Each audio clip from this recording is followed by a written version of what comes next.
Okay, Mr. Justice, are you prepared for your closing argument? Yes, Your Honor, thank Whenever you. you're ready. Thank you.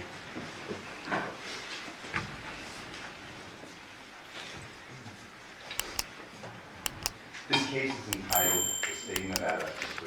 Devyn. Proof beyond a reasonable doubt is the highest standard in the American justice system. It shows an adoption of a belief that we took from the old common law from England, that it's better to let 10 guilty men go free than to wrongfully convict an innocent person. I would also submit to you that it shows a belief and an understanding from the Founding Fathers that very few people have the resources, the opportunity, or the ability to prove their innocence. You've seen that through the course of this trial. You have officers come in, collect evidence, and officers are people. I'm not going to stand before you and say this officer's a bad person. We talked about it through jury selection. But officers make mistakes. People are subject to biases, to confirmation bias, where they reach a conclusion first and then kind of work backwards. And I would submit to you that that is what happened in this case. And our Founding Fathers understood that. And that's why they placed the burden upon the state, and the state alone, to prove its case, each and every element of its case, beyond a reasonable doubt. I'd like to talk a few minutes about the jury instructions. We had a few technical difficulties, but you all have the same packet. I'd like to discuss just a few of these instructions. I'm not going to tell you which boxes to check. You're smart. You paid attention, very close attention throughout the entirety of this trial. You are the sole judges of the facts. You alone will decide what will happen to Devyn Michaels. Instruction number 3 talks about murder with use of a deadly weapon, and that's what the state wants you to convict her of, first degree with use. But the pleading document is telling. Instruction 3, it states, murder with use of a deadly weapon did willfully and lawfully, feloniously, with malice aforethought, kill Jonathan Willette, a human being, with use of a deadly weapon, to wit, a wooden stick and or other unknown object, by striking the said Jonathan Willette with said wooden stick and or other unknown object, and or through other unknown means. And then it lays out the mental state. It has to be deliberate, premeditated, or, of all things, committed during the perpetration or attempted perpetration of a robbery. The following instructions in this packet lay out, after you've assumed that Devyn has killed somebody, her mental states. Instructions 6 through 16 talk about all the different mental states required. That's after you've determined that this person did the killing. There's even a number of instructions concerning robbery. It's instructions 17 through 20. You see, in the state of Nevada, we have what's called this felony murder rule. It's a shortcut. It's maybe basically getting to the shortest distance between 2 points to convict her of first-degree murder. There are, however, other instructions that I would like to spend a little more time on. And again, you are the sole judges of facts. You will review these instructions. But unlike us, who had this case for some time, this case is new. You were introduced to this case when we all met and began talking at the beginning of last week. There is an instruction concerning expert testimony, instruction 33. Please look at that. There's a common sense instruction. And I'm going to flip to that. It's kind of telling. Both parties generally point to this idea of common sense. Again, shows the wisdom. Instruction number 34. Although you are to consider only the evidence in the case in reaching a verdict, you must bring to the consideration of the evidence your everyday common sense and judgment as reasonable men and women. Thus, you are not limited solely to what you see and hear as the witnesses testify. You may draw reasonable inferences from the evidence which you feel are justified in light of common experience, keeping in mind that such inferences should not be based on speculation or guess. A verdict may never be influenced by sympathy, prejudice, or public opinion. Your decision should be the product of sincere judgment and sound discretion in accordance with these rules of law. As I go through my comments, and trust me, I'm going to leave things out. It's inherent in the process. Please use your common sense. You've taken good notes and you've paid attention. Please review the exhibits and don't take my word or that of the state of Nevada. Reach your own conclusions. Review the evidence. There is an instruction that I think is of paramount importance in this case, and it's instruction 32. It concerns the credibility or the believability of a witness should be determined by his manner upon the stand, his relationships to the parties, his fears, motives, interests, or feelings, his opportunity to observe the matter to which he testified, the reasonableness of his statements, and the strength or weaknesses of his recollections. If you believe that a witness has lied about any material fact in the case, you may disregard the entire testimony of that witness or any portion of his testimony which is not proved by other evidence. I read this instruction to you with Devyn in mind. We started this case talking about motivations. Motivations dictate actions. Devyn is not on trial. This case is not going to be, well, did we prove our case against Devyn better than they proved their case against Devyn? Devyn is the only person that's on trial. We have gone through the evidence in good faith, and I'm going to discuss that a little bit with you today in my summation, that there is evidence to believe that Devyn committed this crime. But you don't have to believe that to acquit my client.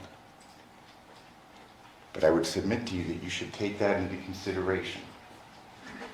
The ultimate determination that you will make is the sole judgment of the facts, whether the state has proven this case beyond a reasonable doubt. Through the course of this case, and as you know, and we talked about it, we wouldn't have to ask a single question, present a single line of testimony. If state fails to prove their case, she's entitled to a verdict of not guilty.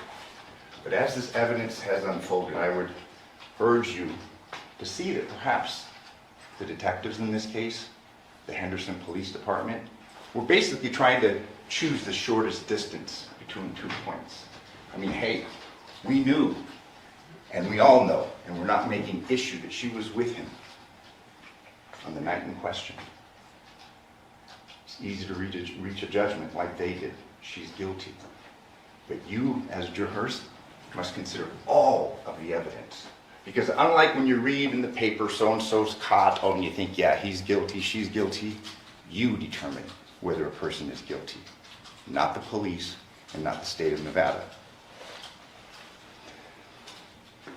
I would urge you to read the reasonable doubt instruction.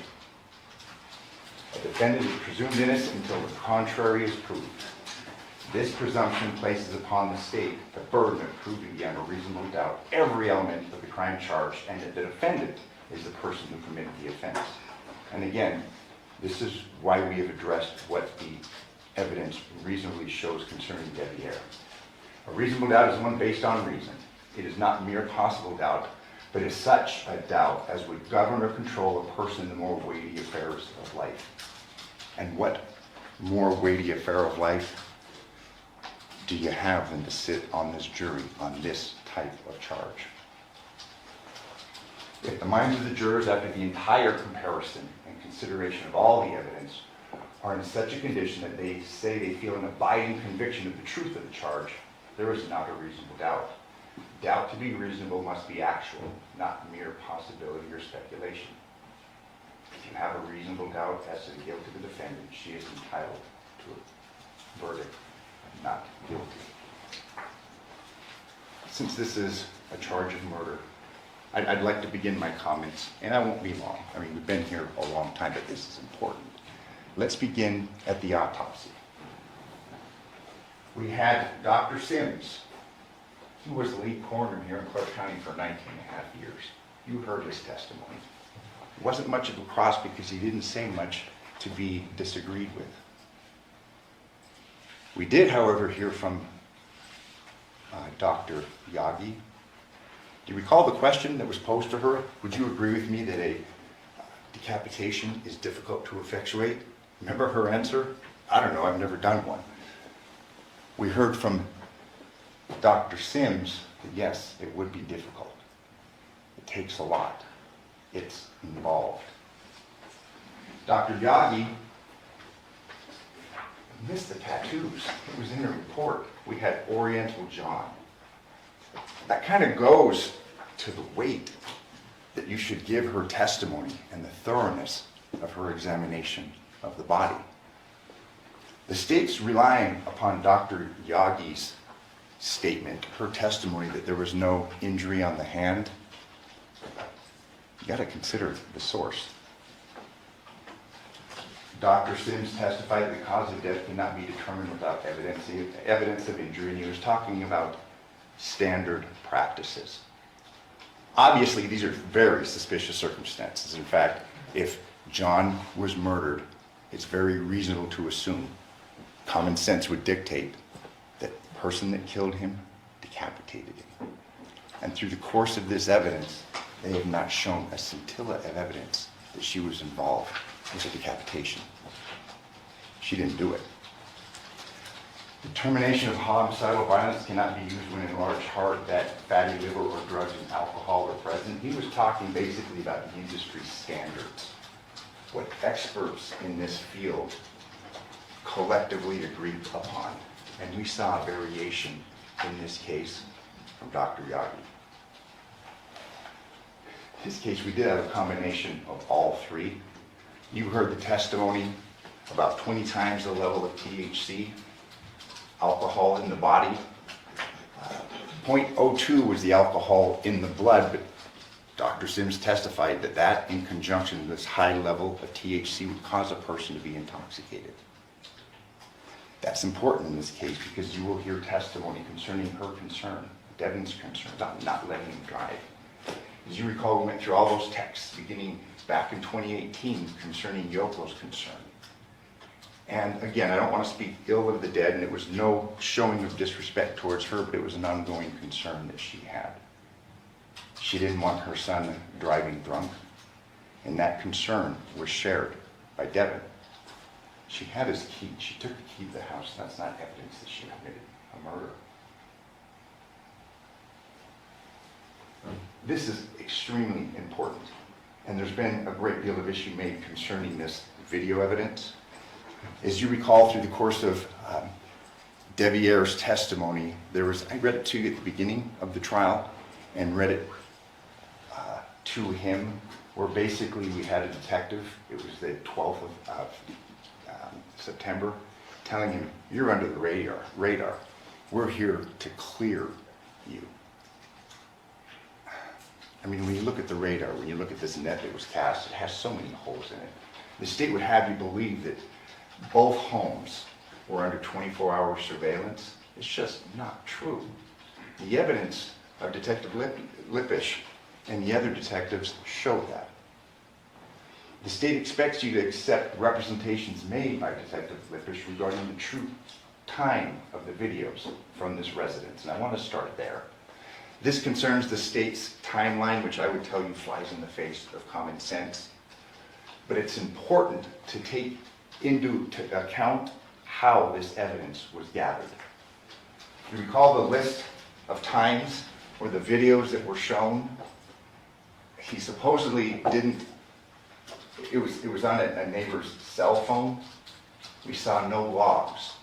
We saw no indication of the veracity or the accuracy of those times. The state's basing this idea that she's pulling up in front of the Paladura residence and is somehow moving her car at 11:04 to avoid detection.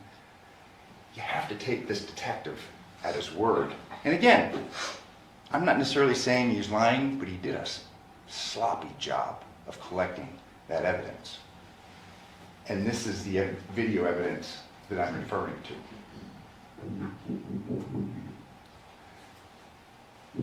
Remember, there was no embedded data here. We don't have time.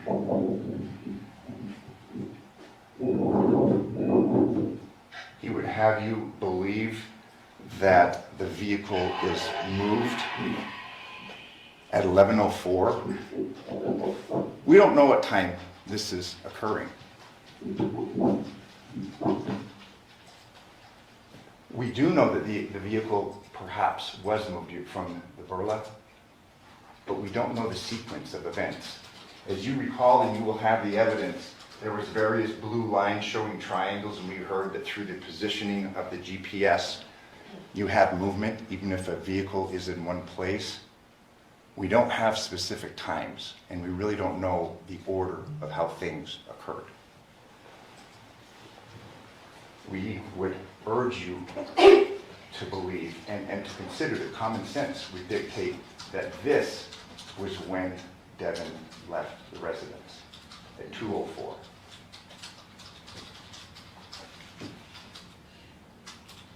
There's going to be a close-up here. You'll have a computer screen. Zoom in on it.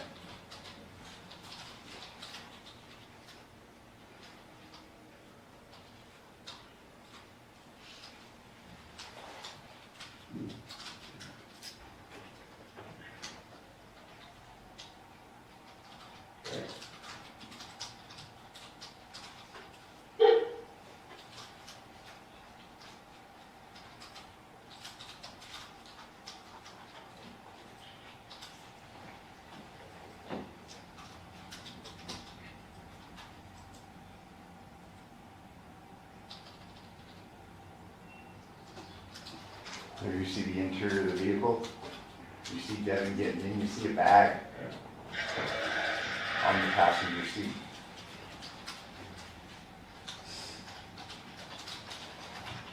And she leaves. Please pay close attention. And again, not that I'm trying to tell you to do, but we've had this case for much longer time than you have. Look at the video evidence from 6505 Taylor Creek. Detective Lippish testified several times that he could only speak to items that he canvassed for, but he was happy to testify concerning other detectives who went unnamed that collected this evidence. It's clear from the testimony of a forensic examiner, O'Brien, whose credentials and whose testimony went unchallenged that we presented to you today. He testified that one of the 3 videos was compiled from a series of screenshots, which the Ring camera is set to capture by default in the absence of video activity. Where are the other screenshots? They only gave us 3. I'm not going to stand here and point the finger and say that this was done in bad faith. It was done out of sloppiness. Why weren't subpoenas issued? Why don't we get the complete record? This woman is on trial for murder. We heard nothing concerning them going to the third-party providers, Ring, Google, other parties. No, they're relying upon the cooperation of neighbors who are living their own lives and who very well may be indifferent to the gravity of this situation. Didn't give us the full picture, and that was the video that had constant, you got a good scene into or a good view of the residence. It's incomplete. We just have these 3.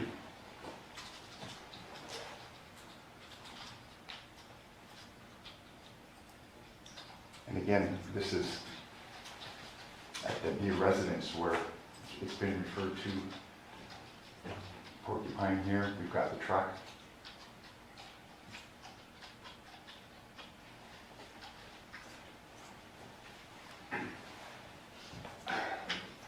You know, there's been an argument made that Devyn had to have been in the home the whole time. Based on what? Because the entrance to the neighborhood, which the continuous camera doesn't show a vehicle, there's other ways to leave that residence. There's a walkway next to one house away. There's over the fence. This is something that's been discarded by the state, but again, I would submit to you that it goes to what Devyn is thinking. It goes to her innocence.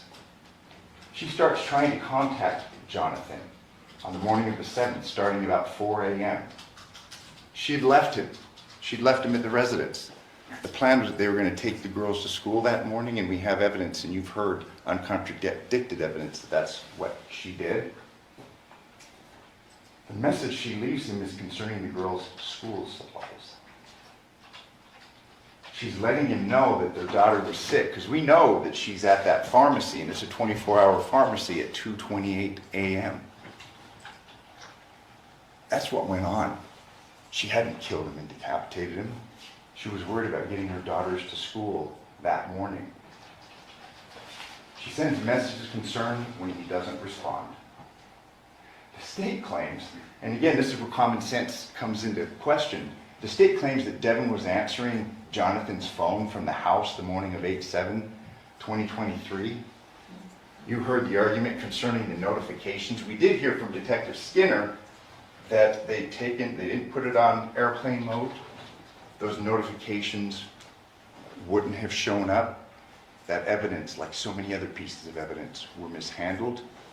But the state's going to have you believe that she purposely took the phone from Paladera to Porcupine Rim and leave it out on the driveway, and at the same time be calling it and answering it and leaving it on the driveway. That flies in the face of common sense. She took it and left it there, and then is answering it and calling it to provide some sort of an alibi. She's lucky that in this very slipshod investigation that she has as much evidence that she does to present to you that she didn't commit this crime. Crime scene, the footprints. There are footprints in the backyard. And we have, and I'll show you the photos, we marked them and had them admitted. We have this, the Henderson Police Department documenting these footprints, but then trying to basically throw shade on that, saying, well, they could have been there for some time. They weren't important.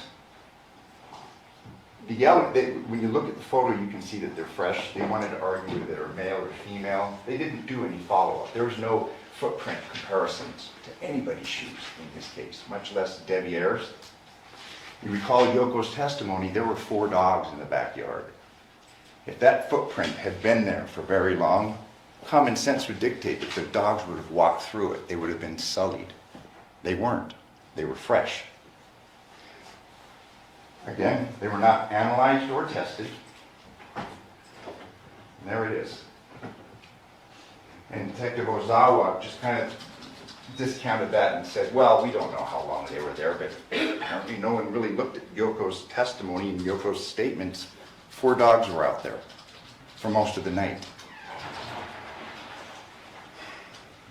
This was a big point of contention. And again, these aren't red herrings. These go right to the very heart of the case. There was no blood cast off in the bedroom. In spite of evidence, uncontroverted evidence, that a mechanical powered saw was being used to decapitate Jonathan.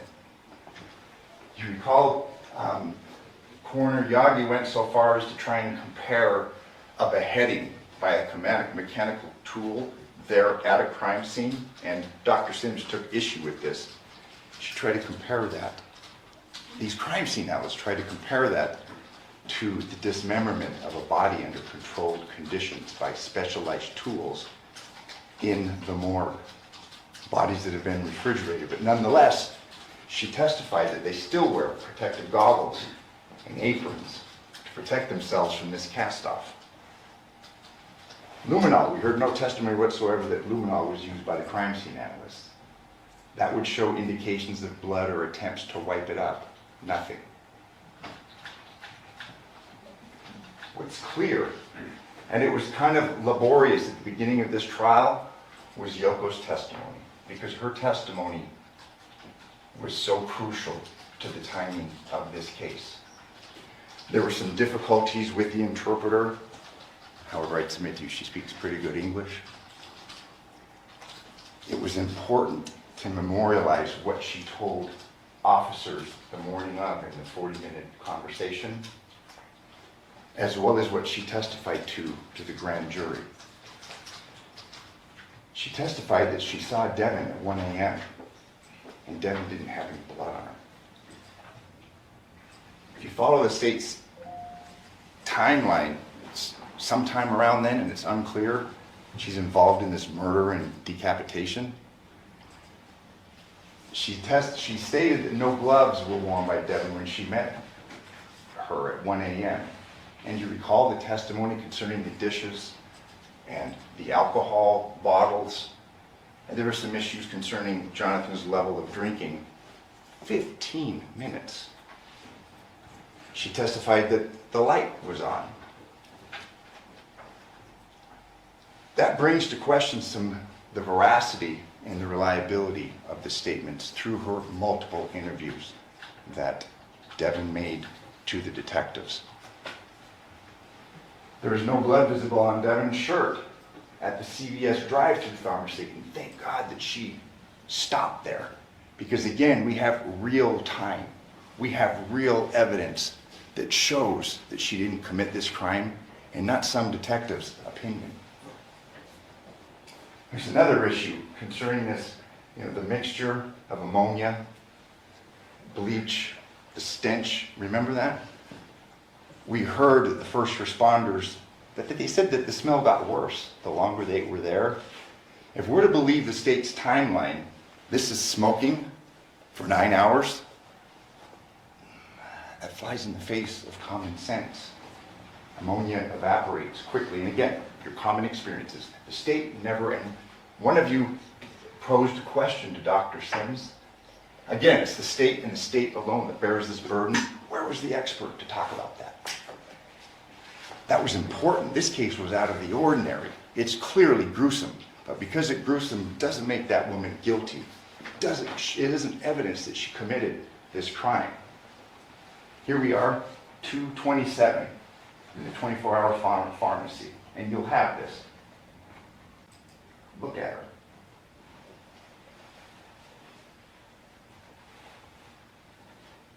She's sipping her water. Apparently this is after she's murdered a man and decapitated him.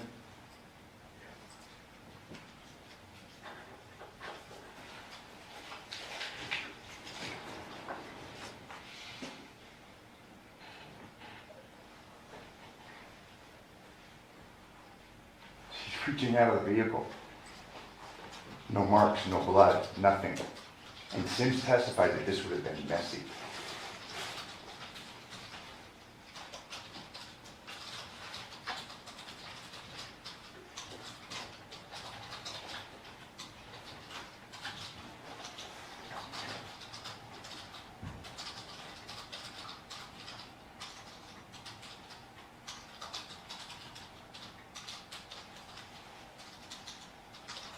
So she's just decapitated. She's murdered and decapitated Jonathan, and she's making sure that she picks up her daughter's medications on her way home.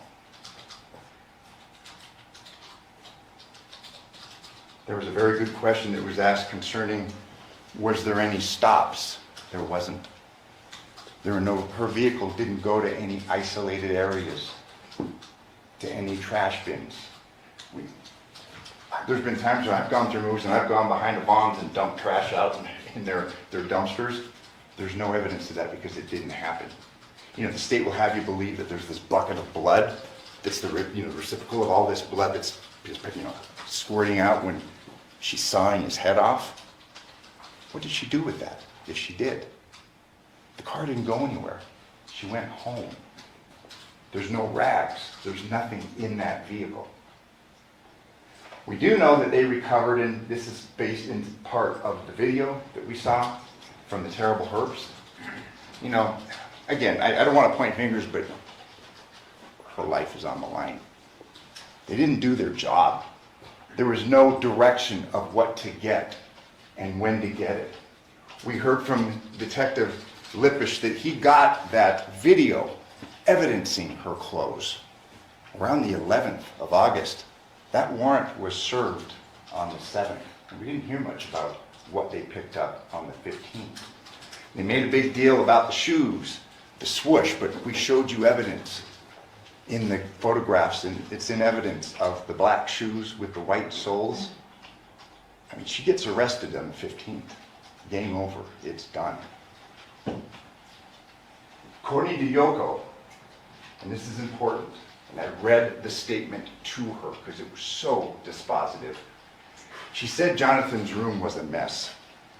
And there's this kind of a feigning of not understanding, and I said, man, these are your own words. And I read her own words to her.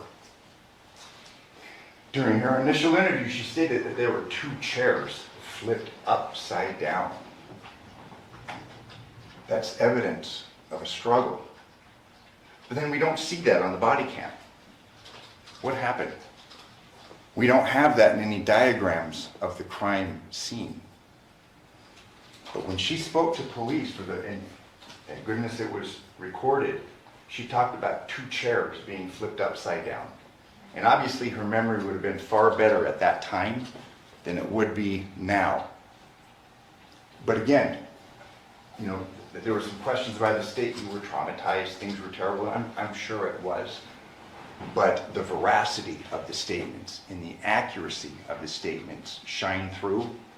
She was trying to help law enforcement and give them clues concerning who committed this murder. There's no reference made in Devyn's statements about chairs, about a struggle. Jonathan was killed after she left. What's kind of weird is that there were 2 belts tied together on the ground near the bed. There's been no explanation by the state, and we can't give you one, but something's going on in here. Crime scene GPS. Devyn's car is trackable. We know that she didn't stop. You know, she was there that night, and that's why she was charged. Her phone is trackable, clearly. No deviation is made to some remote location. She went to the pharmacy and went home. There's no anomalous stops, and this was brought up by you. She gets the medication and gets home because her girls have school early the next morning. The timing, and this is obviously where timing is very, very important. We do know when they leave the terrible herbs. You see 22:11. We know that when they got home, they spoke to Yoko.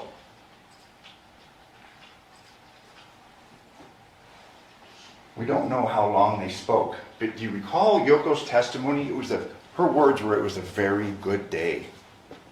She'd known for months that they were getting together.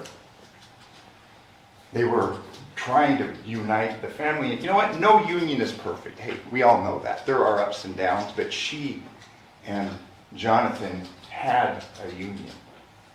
You know, the state in their first closing, they're going to get a second one, try and paint her as this devious, manipulative, conniving temptress. But think about that, the flip side, a 19-year-old.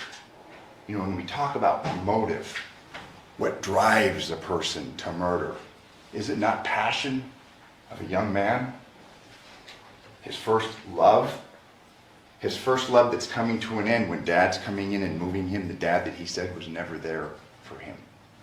You know, it's kind of an archetype, you know, the father that's killed by his son. I mean, it's in, I believe it's Isaiah 38:18. We've got these Greek stories of it, Oedipus. I mean, there's various variations of that, but it's an archetype. Saturn. It's known, and it's as old as the human condition.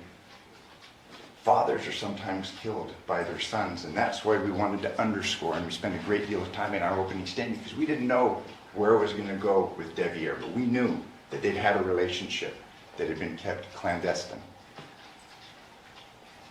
Devyn covered for Devyn, and Devyn covered for Devyn.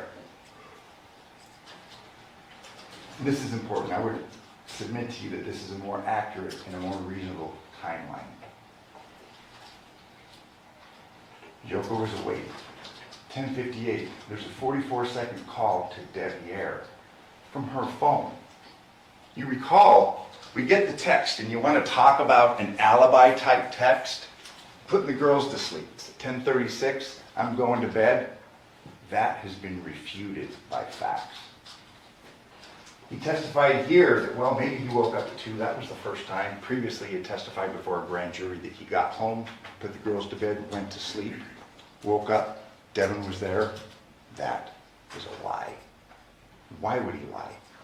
What motivation would he have to lie? He's a fairly smart young man. I mean, he was kind of catatonic here, and understandably so in the witness chair. But again, we need to look at motivations, because motivations, they author actions. At any rate, and we knew the night before that Devyn had been there late with Jonathan. But after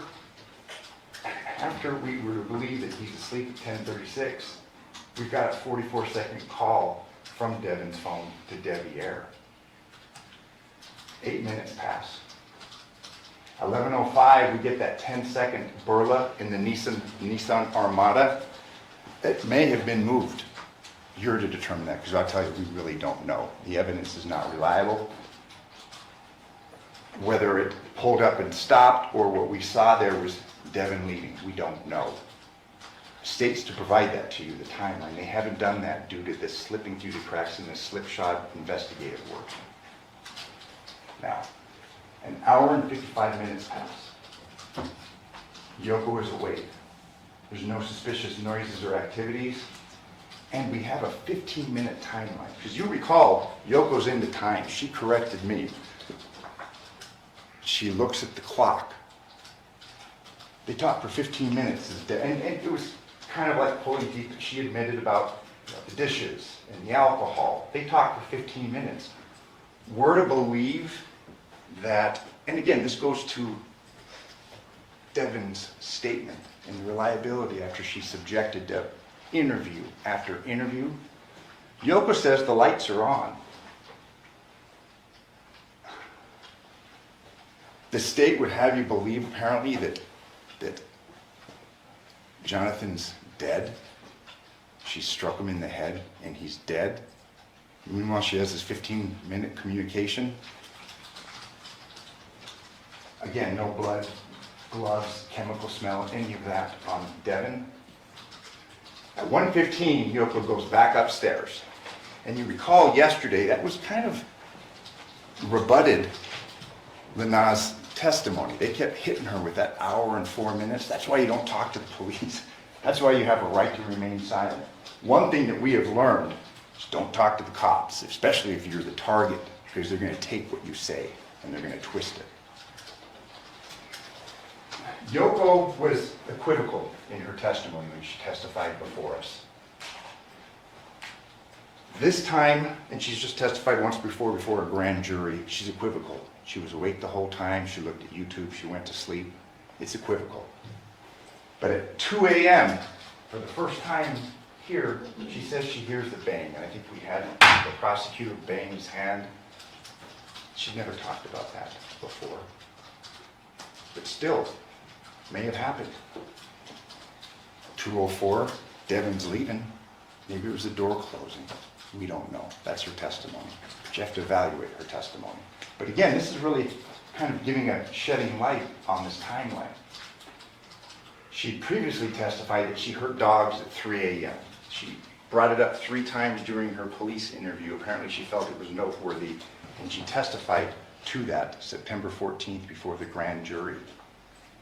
Yeah, the dogs are barking. It's 3 a.m. Someone's put the dogs outside.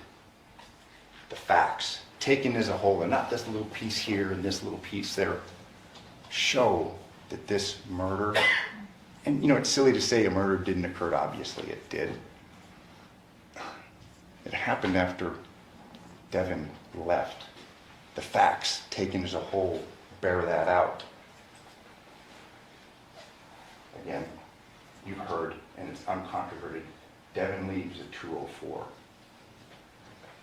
You know, what's of note is that presumably Yoko went to sleep after she went upstairs. Part of her testimony previously is if she was awake during this whole time. Where's the testimony of a mechanical powered saw? It happened. It's more reasonable to believe that that happened after 3 a.m. We don't know when it happened. She didn't do it. The dogs were outside barking. Somebody's in that house. Somebody has killed Jonathan and somebody is cutting his head off. Again, what kind of passion does that take? Not an on-again, off-again relationship that Devyn had with him. It's a person that's enraged, you know? We all watch the TV, the police stories.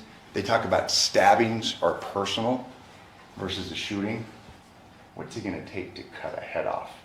And what kind of anger and what kind of resentment is that going to cause to for someone to do that? You know, there's been a great deal of argument made and points attempted to be scored that Devyn did that because she'd do anything to get her kids. It was uncontroverted that regardless of what was going on with the family workers, she had those girls from May 27th on.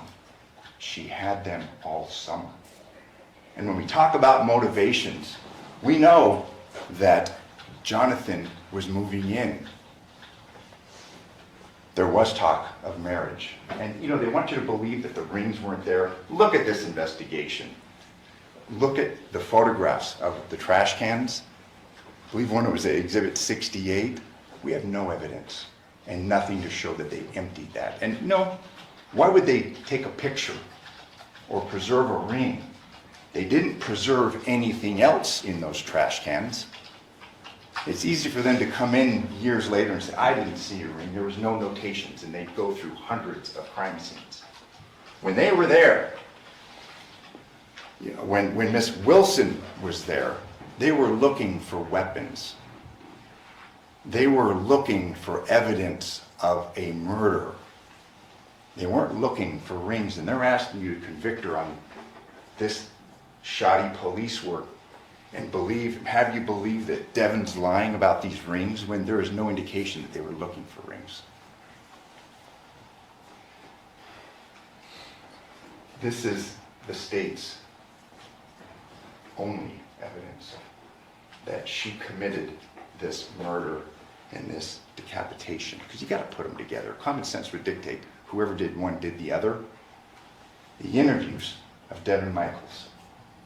I'm going to focus on the third interview. And then, have you guys ever had a sexual relationship? Yeah, we had. Okay. But it's not there now? No, I can't even have sex now. This is important. This isn't something that Devyn is making up. You have her medical records. The time, 12/5/22, vaginal hysterectomy. She's had surgery. She's not having sex. She's telling the detectives the truth.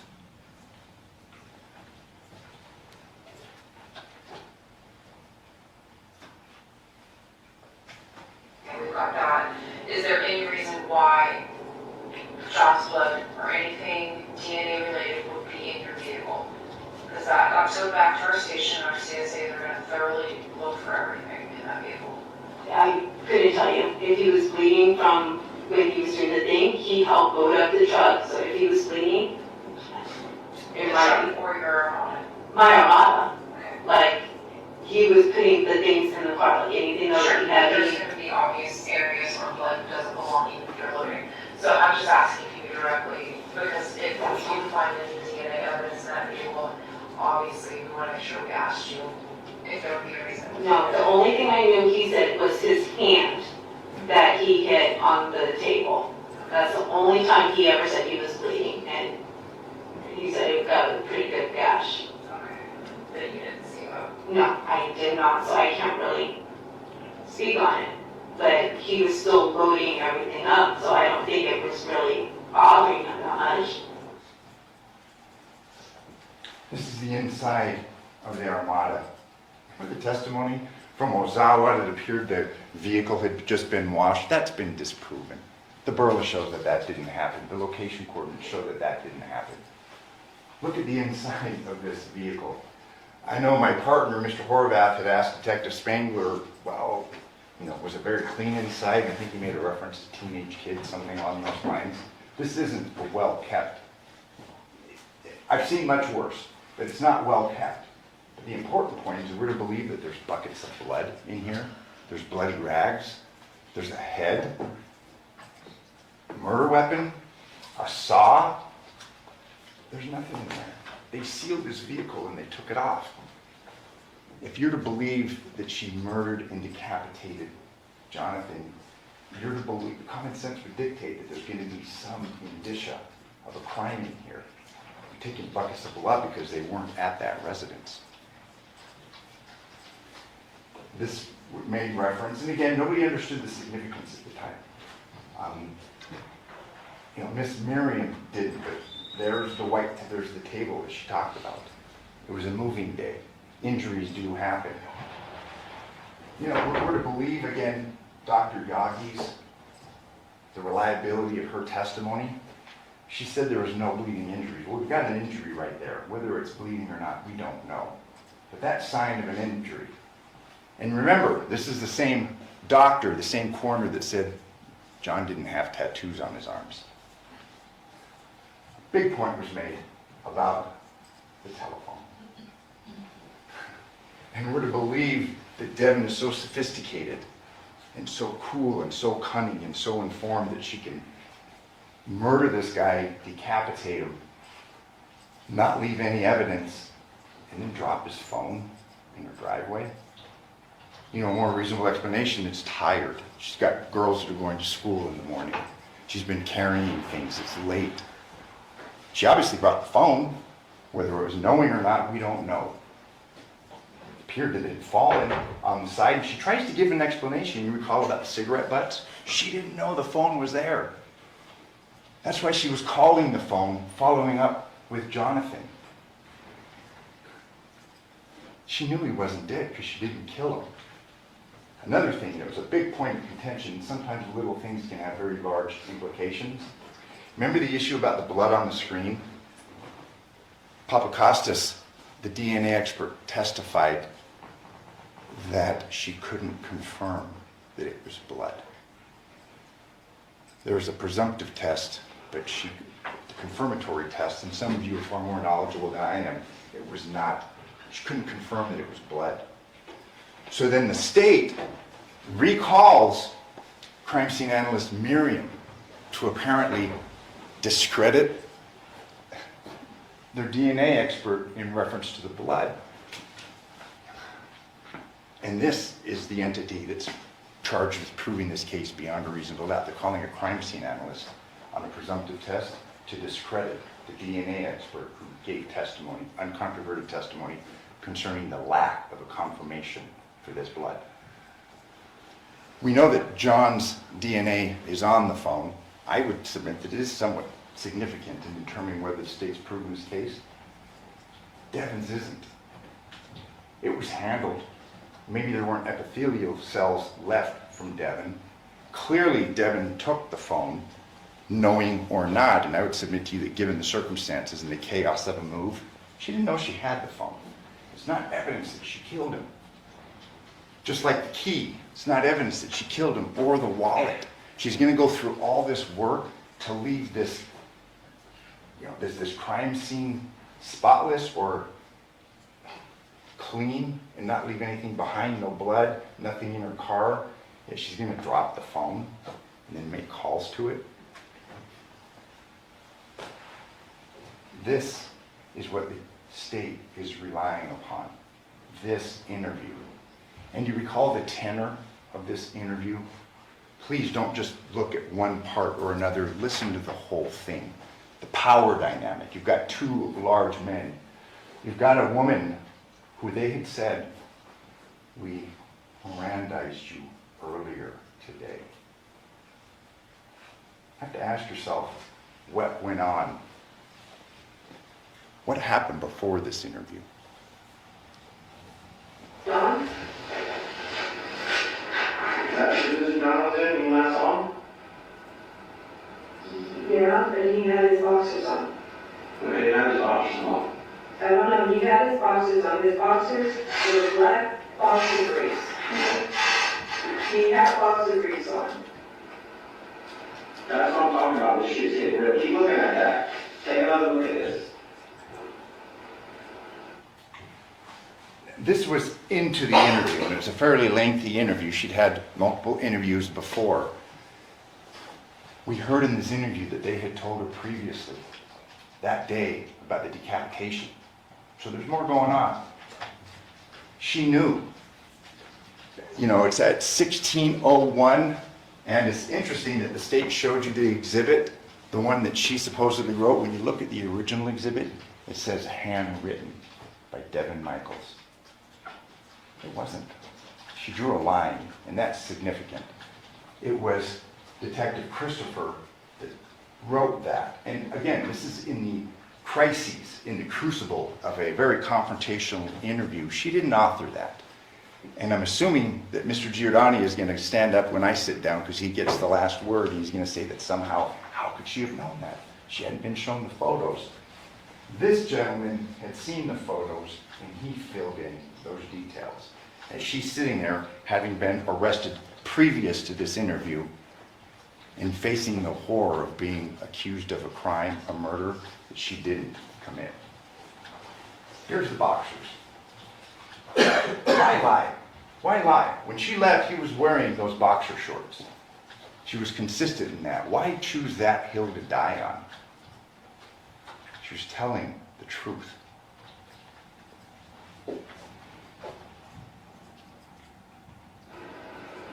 Have you had moments in the past where you Yes. have been stuff where Yes, this happened? yes, there's things in my past where I cannot remember. And yes, I have talked to my doctor about it. Yes, they're trying to figure out what's going on with me. Yes. Okay, you don't have to tell me if you don't want to, but what is wrong with you that you say that I you're trying to don't get know, back from? they're testing me now.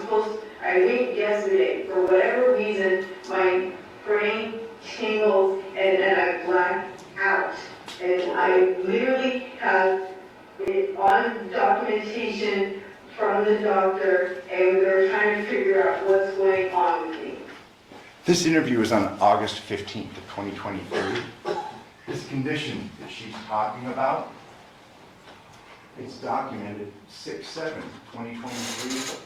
New patient established hair patient she feels like tingling, vibrating in back of head, comes and goes, denies headache, has dizziness. This isn't some ploy.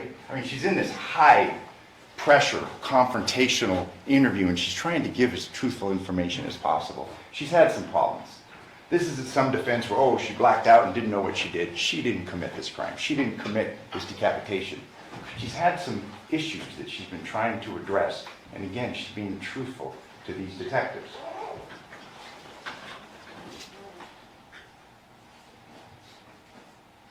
It's confirmed.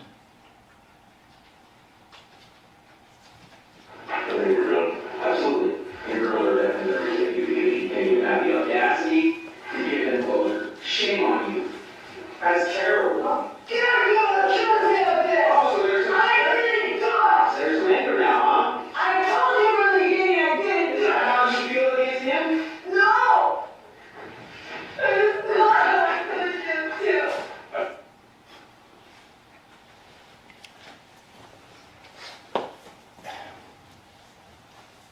She's pushing back. She's been interviewed over and over again.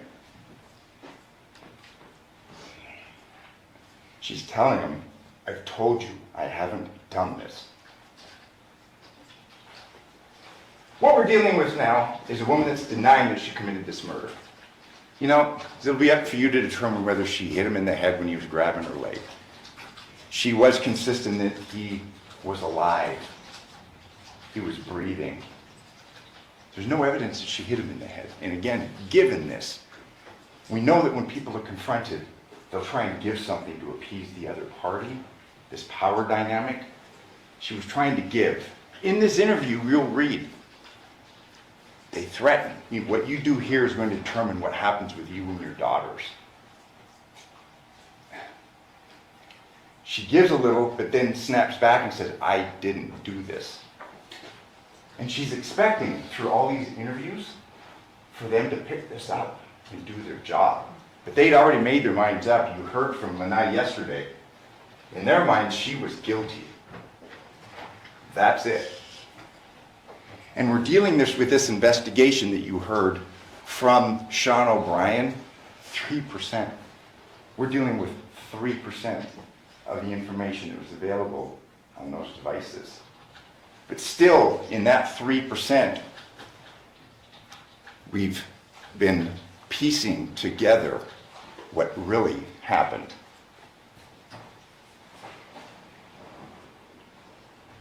We do know, and it's clear, incomplete Celebrite reader files.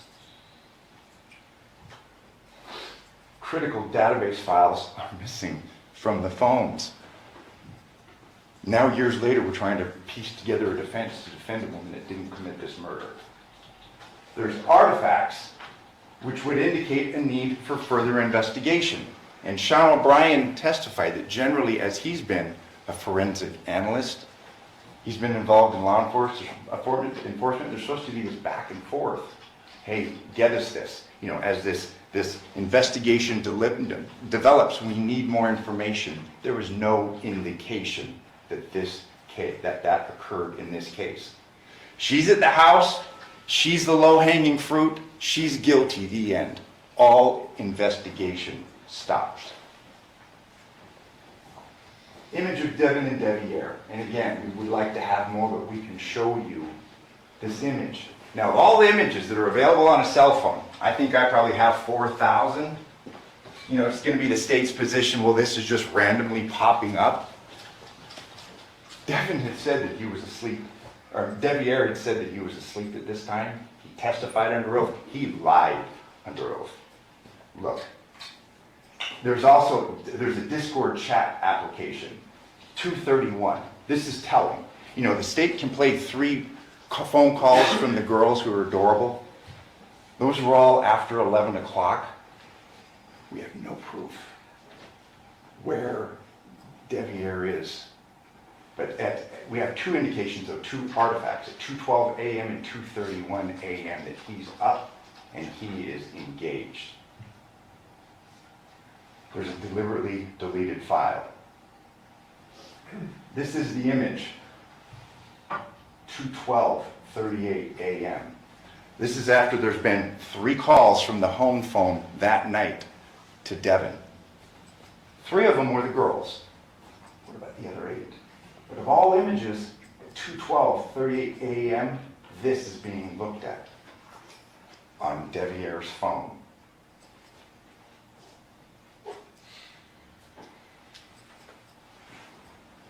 Game box. Again, and this is important, this was not preserved, this was overlooked. There's photos, he was a gamer, they had issues. Gamers are on their game platforms and they talk to other people. We have a Discord file, there's a remnant of that. He's using that at 2:31 a.m. in the morning. He's up. He didn't drive his car over there, and again, I can't tell you for certain if he committed this murder. But he could have easily gotten out of the house, and he's not going to walk. He's going to talk to a fellow gamer. We now know that he's up, and he's lied. He's lied under oath. What does he have to lose? I mean, he was able to avoid the motives through the course of this investigation concerning getting kicked out of his house and losing his wife, who he, based upon all the photos, and we didn't have to go through those, you saw them, he was in love with her. But we do, in this 3% that's available to us, we can show you that he was up. Not 1 indication, but 2. And given the nature of that photograph, the multiple phone calls that were made earlier, and now we have this Discord, we have a remnant that he's on and at, it's not too hard to imagine that he went there. Those are the facts. And the timelines, you recall the detectives that for the Henderson Police Department that testified, they set out timelines, but they didn't do a more in-depth analysis. And this is what our analysis, with only 3% we were able to show he was awake. This was deleted, it's there. I'm not saying that was that night, but that's something that should be taken into account, headed there now.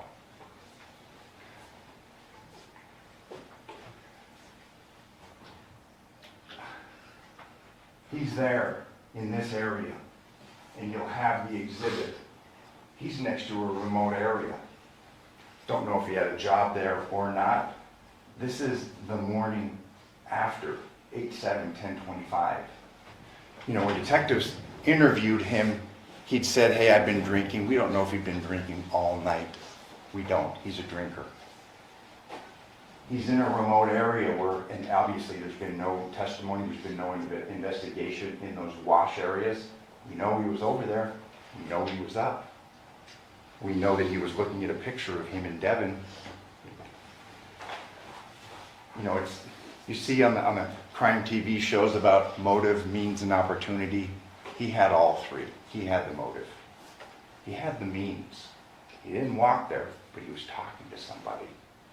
Clearly, he had the opportunity given the timeline. But again, I'm not going to stand before you and say he did it. We don't know. She didn't. These were texts that were between him and his father. You have nothing to tell me, WTH or TF. I thought you were my seed. If what I can know, I can't fuck with you. Boy, that's true. Devil shit. It was clear, and he tried to smooth things over through the course of his testimony, but Devyn did not like his dad. He had an affair with his dad's girlfriend. You know, these things don't reflect too good on her, okay? They reflect poorly on Devyn. But Devyn's not here for good moral character. You can despise the choices that she made, but you can't convict her for murder, for a murder that she didn't commit.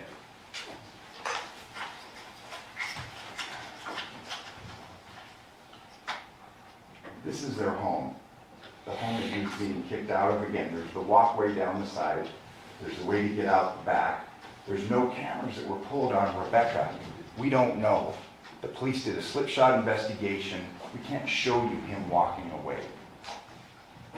They didn't collect the evidence, but the motive would point to Devyn. This gun, there was an issue made concerning that. That gun was looked at the afternoon of, I'm sorry, that's another gun. There's guns in his possession. We don't know if that person was shot or not. Jonathan was. The swords, again, we're not trying to throw these things out, aha, but this just shows a conscious indifference on the part of law enforcement in collecting evidence that could exculpate her. Their minds were made up. She was guilty. There's so much evidence here that you can go through and look. Again, thank you for your patience. Thank you for your attentiveness. You know, this is the last chance that we'll have to speak. There's going to be things that I have overlooked, things that I missed. Don't hold them against her. Hold it against me. You remember the movie 12 Angry Men? The jury went through and exonerated that young man. I'm going to ask you to do that, to look at the facts. You may not be comfortable with a verdict of not guilty. She's done some bad things. She didn't commit his murder. She didn't kill him and cut his head off, because those two things are combined. Common sense would dictate that they are. She's not guilty of this charge. Thank you.